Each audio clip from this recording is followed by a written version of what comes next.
नमस्कार आज एही स्वतंत्र विश्लेषण बा एक्सप्लेनर को समस्त को अनेक अनेक स्वागत।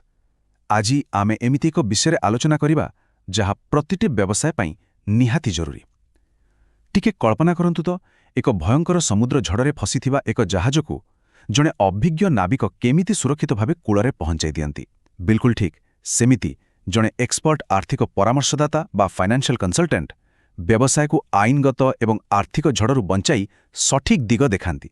तेबे आसंतु विशेषज्ञ आर्थिक परामर्शर एही शक्ति को टिके खोलाखोली भावे बुझिबा। प्रायतः एक साधारण प्रश्न उठे, कम्प्लायन्स बा नियम पालनार विशृंखला कण सतरे व्यावसायिक अभिवृद्धि को अटकाई दउछि कि?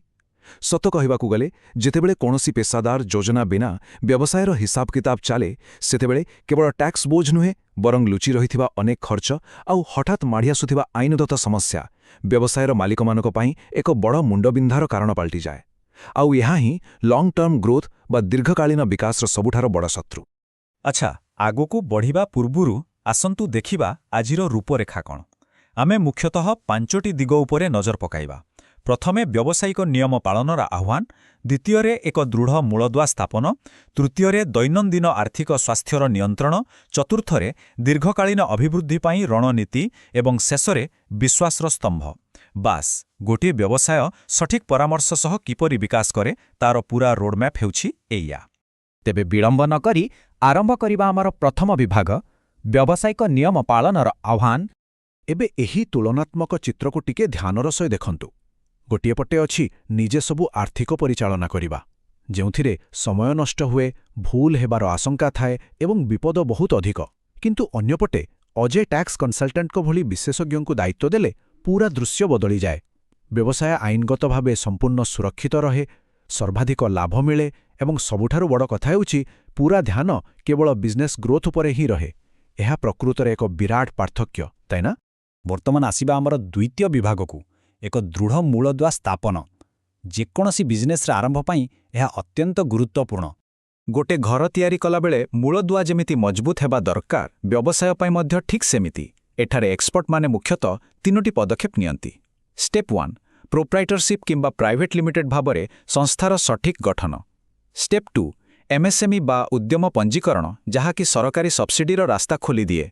एवं स्टेप 3 एफएसएसआई किंबा ट्रेड लाइसेंस भली निहाती जरूरी परिचालनागत अनुमति आनिबा।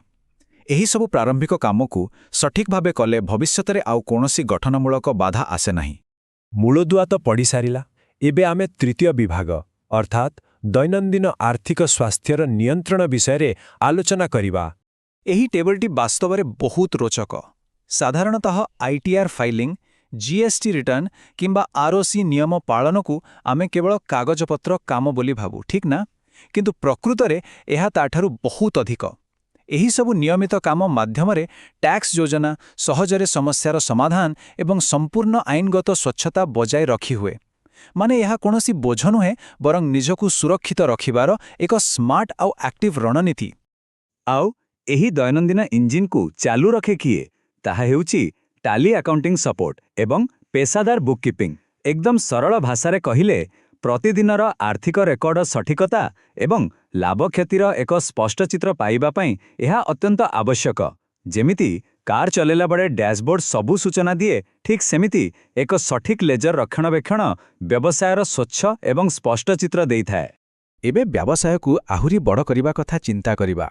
आसंतु आमर चतुर्थ विभाग दीर्घकालीन अभिवृद्धि पाई रणनीति उपरे नजर पकाइबा। लॉन्ग टर्म ग्रोथ पाई प्रथम अस्त्र हेउची इंटरनल ऑडिट सपोर्ट बा नियमित समीक्षा। यह प्रकृतरे एक अभेद्य ढाल परि काम करे। कौनसी लुचि रहिथिबा आर्थिक किंबा आईनगत विपद भविष्यतरे बड़ आकार धारण करिबा पूर्वरु एही व्यापक जांच माध्यमरे ताहा सहजरे चिन्हट होई जाए एवं ठीक समयरे तार समाधान मध्य होई जाए। ढाड़ तो मिलिगला, एबे आक्रमणात्मक रणनीति कथा। अभिवृद्धि परामर्श बा ग्रोथ कंसल्टेंसी माध्यमरे स्टार्टअप गुड़िकु सठिक मार्गदर्शन, स्मार्ट आर्थिक योजना एवं ऋण तथा सब्सिडी मिलिबारे बड़ धरणर सहायता मिलिथाए। माने व्यवसाय केवल सुरक्षित रहेनी बरং नुआ मार्केट बा सुजोग हातेइबा पई एहा एक शक्तिशाली तरबारी साजिथाए। एबे आमे पहुंची गलेनी आमर अंतिम तथा सबुठारु गुरुत्वपूर्ण विभागरे। विभाग 5 विश्वासर स्तंभ। ଏତେ ସବୁ ଜଟିଳ ଏବଂ ସମ୍ବେଦନଶୀଳ ଦାୟିତ୍ୱ ଜଣେ ନିର୍ଦ୍ଦିଷ୍ଟ ଅଭିଜ୍ଞ ଅଂଶୀଦାରଙ୍କୁ ଦେବା କାହିଁକି ଏତେ ଜରୁରୀ ଆସନ୍ତୁ ଦେଖିବା। ବାସ୍ ଏହି ସଂଖ୍ୟାଟି ଉପରେ ଟିକେ ନଜର ପକାନ୍ତୁ। 30+। ଓଡ଼ିଶାର ଆର୍ଥିକ ପରିବେଶ ଏବଂ ନିୟମାବଳୀକୁ ଟିକିନିକି ବୁଝିବାରେ ଅଜୟ ପାତ୍ର ଏବଂ ତାଙ୍କ ଟିମ୍ର ଏହି 3 ଦଶନ୍ଧିରୁ ଅଧିକ ପ୍ରାୟୋଗିକ ଅଭିଜ୍ଞତା ହିଁ ସବୁଠୁ ବଡ଼ ସମ୍ପତ୍ତି। ସତ କହିବାକୁ ଗଲେ ବଜାରରେ ସବୁକିଛି ମିଳିଯିବ, କିନ୍ତୁ ଏଭଳି ଦୀର୍ଘ ଦିନର ବାସ୍ତବ ଅଭିଜ୍ଞତା କେଉଁଠୁ ବି କିଣି ହେବା ନାହିଁ। ଏବେ ଦେଖନ୍ତୁ ସେମାନଙ୍କର ମୂଳ ପ୍ରତିଶ୍ରୁତିଗୁଡ଼ିକ। ଅତୁଟ ଉତ୍ତରଦାୟିତ୍ୱ, ନିଜ କ୍ଷେତ୍ରରେ ବିଶେଷଜ୍ଞତା, ଠିକ୍ ସମୟରେ ନିୟମ ପାଳନ, ସୁଲଭ ମୂଲ୍ୟ ଏବଂ ବ୍ୟବସାୟର ଅତି ସମ୍ବେଦନଶୀଳ ତଥ୍ୟର କଠୋର ଗୋପନୀୟତା। ଏହି 5ଟି ସ୍ତମ୍ଭ ହିଁ ପ୍ରମାଣ କରେ ଯେ କାହିଁକି ଆଜି ଶହ ଶହ ଗ୍ରାହକ ଏହି ଟିମ୍ ଉପରେ ଆଖି ବନ୍ଦ କରି ବିଶ୍ୱାସ କରନ୍ତି ଆଉ ନିଶ୍ଚିନ୍ତରେ ରହନ୍ତି। ତେଣୁ ଆଉ ଡେରି କାହିଁକି? ଟିକସ ଚାପୁରୁ ମୁକ୍ତି ପାଇଁ ଏକ ସମ୍ପୂର୍ଣ୍ଣ ଝଞ୍ଝଟମୁକ୍ତ ଯାତ୍ରା ଆରମ୍ଭ କରିବା ଆଦୌ ଅସମ୍ଭବ ନୁହେଁ। ଯେତେବେଳେ କମ୍ପ୍ଲାଏନ୍ସର ଏହି ବିରାଟ ବୋଝକୁ ଏକ ଉତ୍ସର୍ଗୀକୃତ ଏବଂ ଦକ୍ଷ ଟିମ୍ ହାତରେ ସମର୍ପଣ କରିଦିଆଯାଏ, ସେତେବେଳେ ପ୍ରତିଷ୍ଠାତାମାନେ ନିଜର ପୂରା ଶକ୍ତି କେବଳ ବ୍ୟବସାୟର ଅଭିବୃଦ୍ଧି ଦିଗରେ ଲଗାଇ ପାରନ୍ତି। ଫୋକସ୍ କ୍ଲିୟର ରହିଲେ ସଫଳତା ଆପେ ଆପେ ଆସେ। ଶେଷରେ ଏହି ସୁନ୍ଦର ଉକ୍ତିଟି ସହ ଆଜିର ଆଲୋଚନାକୁ ବିରାମ ଦେବା। ସଠିକ୍ ବିଶେଷଜ୍ଞଙ୍କ ଉପରେ ହିସାବ କିତାବର ବିଶ୍ୱାସ କରିବାରୁ ହିଁ ପ୍ରକୃତ ବ୍ୟାବସାୟିକ ସ୍ୱାଧୀନତା ଆସିଥାଏ। ଭାବି ଦେଖନ୍ତୁ ତ, ଗୋଟିଏ ନିର୍ଭରଯୋଗ୍ୟ ଆର୍ଥିକ ଅଂଶୀଦାର ହିଁ ଦୀର୍ଘକାଳୀନ ସଫଳତାର ଚାବିକାଠି ନୁହେଁ କି? ତେବେ ପ୍ରତିଟି ବ୍ୟବସାୟ ଏଭଳି ଏକ ସାଥୀ ପାଇବାକୁ ନମସ୍କାର।